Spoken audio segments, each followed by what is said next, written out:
Hello class.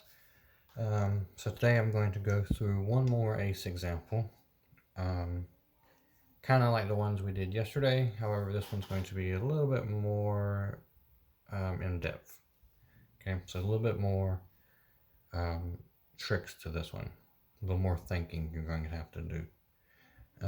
It is very similar in style and method, but you'll see what I mean by some of the little curveballs they throw at you. Okay, so let's go ahead and get started on it. So go ahead and copy down the question.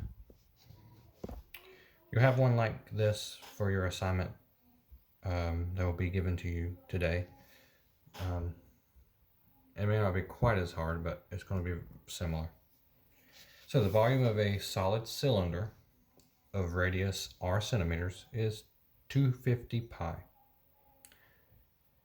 Okay, so they give us the volume, so we're now going to start off doing something with volume.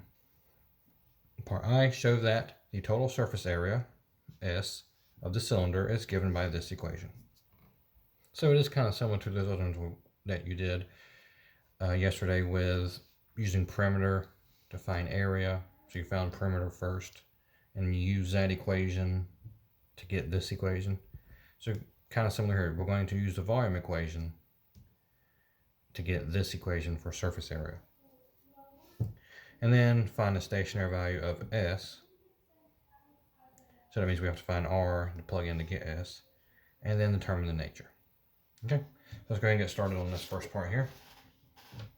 So that the total surface area is given by this equation. So they give us the volume of a solid cylinder. So in case you don't know, volume of a cylinder. Okay, so what is a cylinder? Cylinder is something that's shaped like this. Okay, circle on the top, circle on the bottom, and the side of it is made up of a rectangle. Okay, so the volume of a cylinder then, there it is, so you have circles on top, and then it has a height to it. So it's going to be basically the area of a circle times however high the cylinder is. That's how we get volume of a cylinder. So they tell us the volume is 250 pi. Okay, that's equal to pi r squared h. Okay, we don't know what r is. R is r, and h is the height. We don't know that either, so that's pretty much all we can do with the volume. Okay, so I'm not going to do anything else to it yet because I don't know what to do to it yet. But we will use it, so let's go ahead and move on, and because we want to find the surface area. So area, surface area. So remember, I just kind of showed you surface area is just all the parts of the cylinder that you can see. Okay, so this pin's kind of a cylinder, but it's not flat on the ends. But you can see it's rounded and has like a circle on the top. Okay, so that's what a cylinder is. The surface area of the cylinder then will be the area of whatever the circle is, the area of this circle, and then the side of the cylinder is just the square part. Hopefully you can kind of picture that.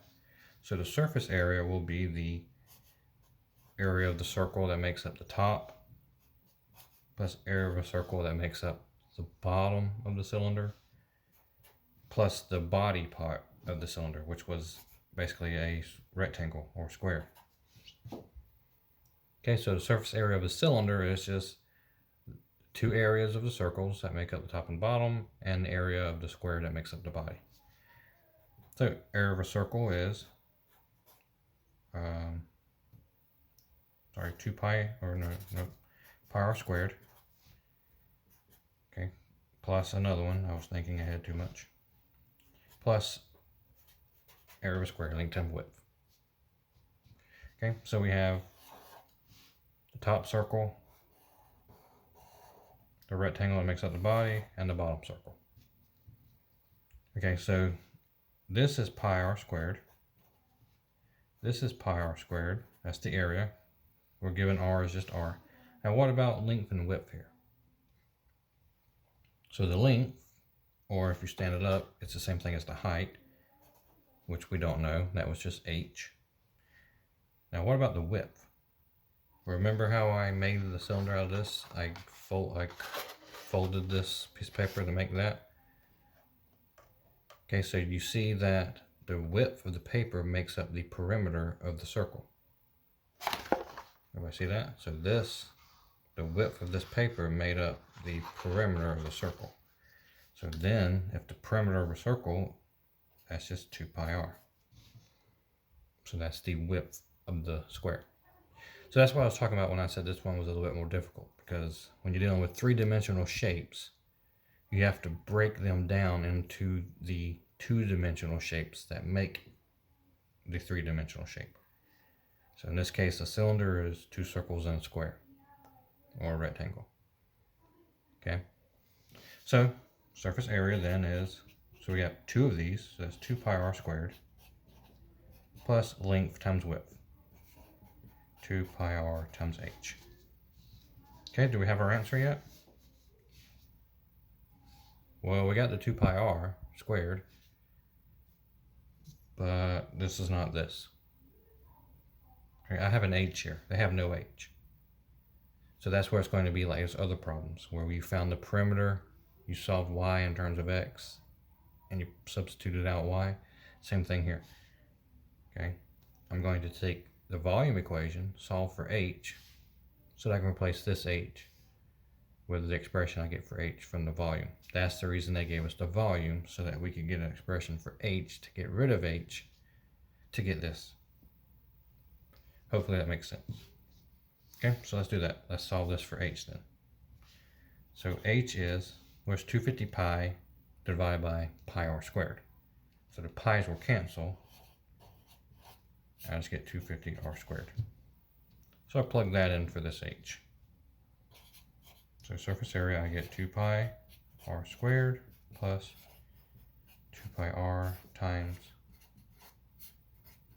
250 over r squared. So let's simplify that. So this is not going to change at all. What do I hear? Distribute this r, have r on top, r squared on bottom. So one of those r's cancels that r. So I still have 1 left on the bottom. Now distribute this 2 pi to 250. Well, what's 250 times 2? That's 500. And I still have my pi. Now I have the expression that they want. Okay, so there's the surface area. Okay. Given that r can vary, find the stationary value of s. So stationary value means the derivative of s set equal to 0. Okay, so find the stationary value of s. So let's find s prime. Okay, so s prime is given by, let's see, where was s? So bring down the 2, we get 4 pi r plus, now remember how do we write this in terms of exponents? If it's on the bottom, we write it with a negative exponent. Okay, so I can rewrite this. Let me do this real quick up here.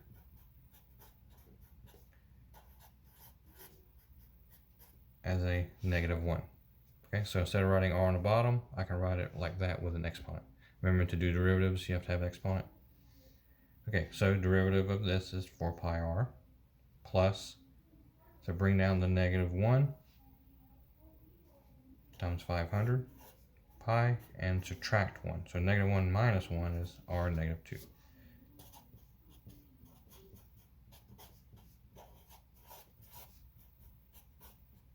Okay, so that is my derivative. Okay, so now what do we do?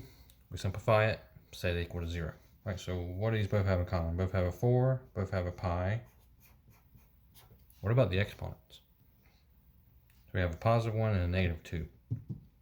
So a little hint here, anytime you have exponents and you have a positive and a negative, you always pull out the negative. And you'll see why, because it makes it easier to solve that way, and you'll have to worry about trying to solve with the negative exponent. So I'm going to pull out the r negative 2. Okay, so what am I left with here? 4's out, the pi's out. So remember, when you factor out something,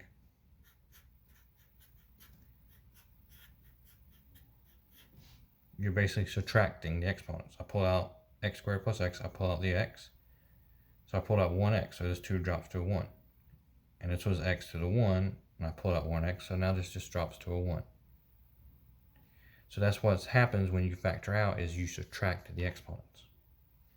So here I have r to the 1, and I'm factoring out a r to the negative 2.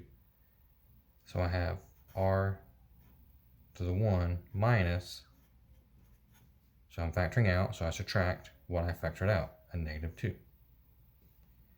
Okay. Now I pull out a 4 from the 500, that leaves me 125. I pull out the pi, and I pull out the r squared, so I just have that. Okay. So think about that. If it still confuses you, try to get with me on Teams, and I can kind of walk you through it again and give you a few more examples of that. But you basically, when you factor out exponents, you just are subtracting the exponents. So if this is already a 1, I factor out the negative 2, I do 1 minus the negative 2. Now what is 1 minus negative 2? I say positive 3. Remember, double negative, positive, 1 plus 2 is 3. Okay, so that was a little confusing, maybe. But the reason why I said always factor out the negative exponent is because that way, when what you get in parentheses, you won't have no negative exponents. And now you can just solve what's in parentheses.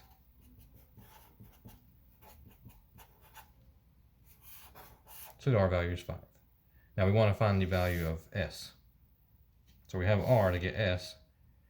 We plug r back into here to get s. So when you plug in 5 into this equation, you'll get an s value of 150 pi.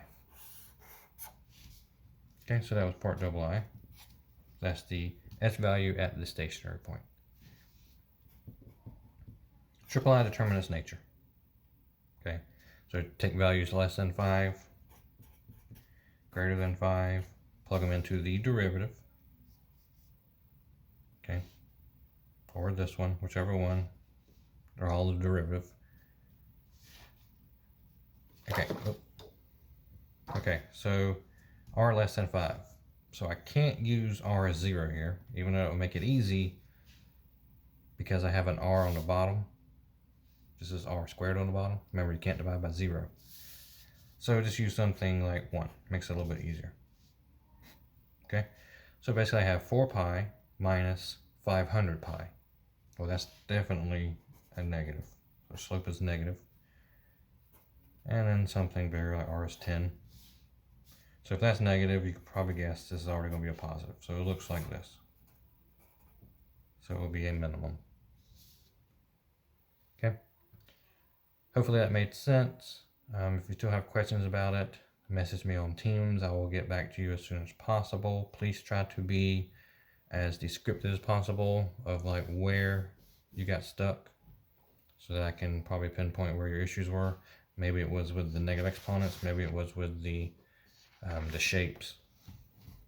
Okay, so you'll have a question. It's going to be very similar to this. Hopefully this will give you kind of a guide to use. The questions are not due today, so you have till Friday to turn those in. So don't wait till the last second to get started on them, because they might be a little complicated. All right, thanks guys. Have a great day.